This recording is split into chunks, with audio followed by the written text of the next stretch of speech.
Well, George reached the pearly gates of heaven, and there was St. Peter welcoming him. "Come on in," said St. Peter to George, and in they went. St. Peter said, "Along this path, good man, along this path, to meet your friends and family." And George said, "Great. However, what are all these buildings along the path?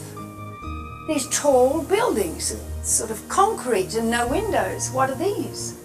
St. Peter said, "You don't even want to know about those, George. Let's go right on by and we'll leave those alone." "No," said George, "I really would like to know. If we're in heaven, I need to know all about heaven." St. Peter said, "I don't think, honestly, you need to know about this. In fact, you won't want to know about these warehouses at all." George said, "Yes, please." St. Peter said, "If you insist, but I'm letting you know you won't be happy." "I need to know," said George.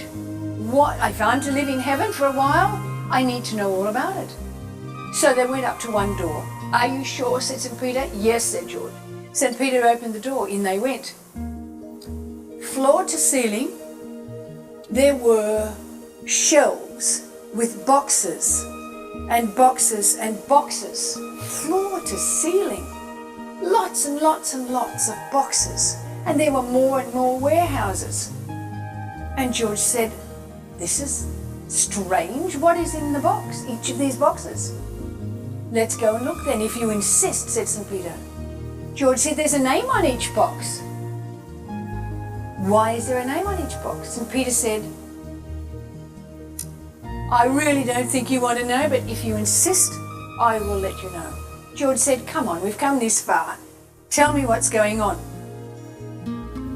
"Wait a sec," said George, "there's my name on a box." And St. Peter said, "I know, but I fear for you if you take down that box." "I need to." George went up. He took out his quite large box and put it down, opened the lid, and in it was all the things that he hadn't asked for in his lifetime. All the things that he could have had or done or been in his lifetime. He'd done some of them, but look what was there. Look at the possibilities. Look at the potentials of what his life could have been if he had just asked for some information, then asked for some help, and then taken some action steps. Wow. To say that George cried is an understatement.